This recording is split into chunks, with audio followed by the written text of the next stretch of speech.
In my first impressions video on Eromanga Sensei, I predicted that the show would be like the original author's previous work, Oreimo.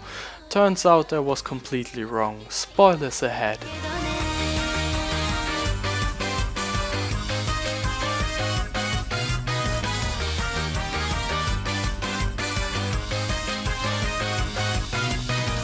Eromanga Sensei follows Masamune Izumi, an amateur light novel author in high school, and his adopted shut-in middle schooler sister Sagiri Izumi, who just happens to be his illustrator. Eromanga Sensei is her pseudonym because she draws very perverted illustrations, hence the name of the show. Other important characters include Elf Yamada, the sassy girl next door with elf ears, who also happens to be a light novel author, and Muramasa Senju, Masamune's biggest fan, and also a light novel author. I think there's a trend here. It takes place in the same universe as Oreimo, and you can see people from Oreimo on several occasions. The story, or rather completely random events barely connected by any central theme or plot, revolves around Masamune wanting to write a light novel called The World's Cutest Little Sister together with his cute little sister, who, I remind you, is 12. Because why again? I forgot. Jesus Christ, now I have to watch until that point again, as if the reasons would matter anyway. After rewatching episode 5, I can confirm that it does not matter.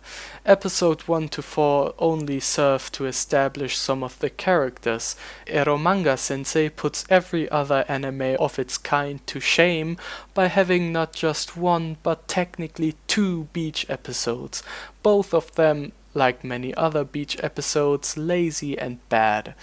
I think you have caught by now that I think the plot is stupid and only serves to put its characters into wanky situations, which isn't necessarily a bad thing. It worked just fine for me in Oreimo, but Oreimo had other things going for me, which so far isn't the case for Eromanga Sensei. Another ordinarity of the show are the characters. First of all, we have the main character. Masamune is your average light novel protagonist. He's a fucking idiot who gets easily flustered and doesn't get that all girls around him are in love with him, even when they tell him. This girl has seen nobody except you in an entire year, who do you think she means? This nullifies every chance for me relating to him in any way. This isn't especially helpful to create an emotional bonding to the show, which is necessary to some degree to keep up interest, but maybe he's a relatable and interesting person to you. One character being unrelatable shouldn't be a problem in a show with a big cast like this. Let's examine another one. The second main character is Sagiri, the loli Imoto, who is also the main girl of the show. As previously noted, she's a shut-in, very shy girl who only rarely talks to people, including her adopted brother. For some reason, she always denies knowing anyone by the name of Eromanga Sensei as a running gag, but it's not funny in my opinion. But overall, I have to admit she is pretty damn cute. My favorite cuteness moment being her cat impression in episode 12. She also happens to be a pervert, but only in certain situations, because a pervy girl is so funny / cute, am I right? Also typical for the genre, one of the few constants in the show is the sexualization of its female characters, and Sagiri, who I remind you again is 12, is no exception to that. Since I'm not a hebiophile and don't find lolis sexually attractive, this alienated me more than it did anything else. By the way, the age of consent in Japan is 13, so it would be even illegal there. And can we please talk about the horrible parenting displayed during the whole show, especially in the backstory episode? What kind of irresponsible mother would tolerate a shut-in primary schooler, and what kind of person would even be a shut-in primary school? What kind of guardian would let its wards live such a lifestyle? Where is Child Protective Service when you need them? Sagiri's personality boils down to two states of being pervy towards other girls and being shy and in love with Masamune. Surprisingly enough, I didn't find her relatable as well. The other characters aren't any better, since they all boil down to one simple personality trait. Elf is a slight tsundere, borderline exhibitionist, and in love with Masamune, nothing more. Muramasa is an easily embarrassed shy introvert with huge tits who also is in love with Masamune and his biggest fan, nothing more. Dick Girl is an ignorant bitch and possibly in love with Masamune, nothing more.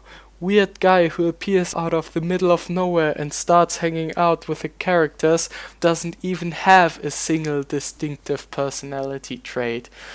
I think he was intended as a comic relief character, which isn't working, and so embarrassed by possible homo interaction that he probably is gay himself and secretly in love with Masamune. Classmate Girl is a light novel otaku who works at her parents' bookstore, as if independent bookstores still exist. Actually they do, I have one just 50 meters away from my house. She might have a crush on Masamune. Sagiri's mum is a pervy artist, horrible mother, and dead. Nothing more.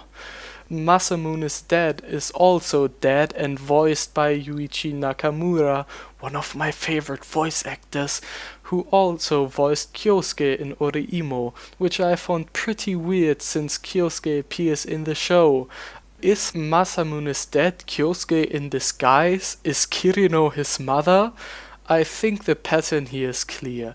Throughout the entire show I didn't relate to a single character, which is rare and also not good. I also didn't find any of the characters' chemistry unusually interesting. The closest I came to enjoying character interactions was probably the banter between Masamune and Elf. There's always a good portion of underlying insults or things that can be taken as insults in their conversations. If I didn't like both the characters and the story, did it at least look good? Well, I'm not especially a fan of the whole look of Eromanga Sensei. I find the style to be stale, monotonous, and undetailed. Surprisingly enough, it was the exact opposite with Oreimo. I really like the look of Oreimo, especially in the first season, which also is the one that is not made by A1 Pictures. After my recent Oreimo rewatch, I really appreciate the distinct style and attention to detail, like the references to all the stuff that was popular at the time in the short transitions before and after the ad break. In Eromanga Sensei, all we get is not even references, but just other light novels and light novel adaptations by the publisher that has the rights to Eromanga Sensei. I also think that the girls in Oreimo are generally cuter and hotter than in Eromanga Sensei. About the music I haven't anything to say. It didn't stand out to me by being good or bad. I really can't understand why Eromanga Sensei turned out so bad. I don't think it's because of the source material, since the author Tsukasa Fushimi proved with Oreimo that he can write a half-decent story. Maybe it's the adaptation. I have seen people pointing out what is different in the novels and manga, but I don't know to what degree the adaptation differs from the source material. I might read the manga at some point, but not in the near future. Maybe it's the studio, since A1 Pictures doesn't exactly have the best reputation for making good anime in large portions of the anime community. But if I didn't like Eromanga Sensei at all, why did I even watch it to the end and didn't drop it? I mean, all I did in this review was complaining. The answer is as simple as it is sad. Right from the start I knew that Eromanga Sensei would be a big deal and that a lot of people would watch it and talk about it. I felt like I had an obligation to watch it. To me, Eromanga Sensei is a giant meme, a terrible one at that. You have to know what it's about at least, and even better, have watched it, even if just ironically. That is why I would generally recommend to watch Eromanga Sensei. At the moment I am unsure if I should give Eromanga Sensei a -2 or -3 star rating, which would translate to a 3 or 2 on Mel. For now it's a -2. If you like Eromanga Sensei unironically, I would be seriously interested why you did and want to encourage you to write a comment explaining it. I want to end this video with a quote from one of my favorite YouTubers, the great Isoros Productions. I want to die. Thanks for watching my review of Eromanga Sensei. If you enjoyed the video, leave a like and subscribe if you want. This is technically my second channel, so you can also subscribe to my main channel if you like. I also want to make a review of The Grimoire of Zero, but since I'm on vacation for the next 3 weeks and currently work on a video for my main channel, it might take a while, but you can stay tuned for that. Until then, have a nice day.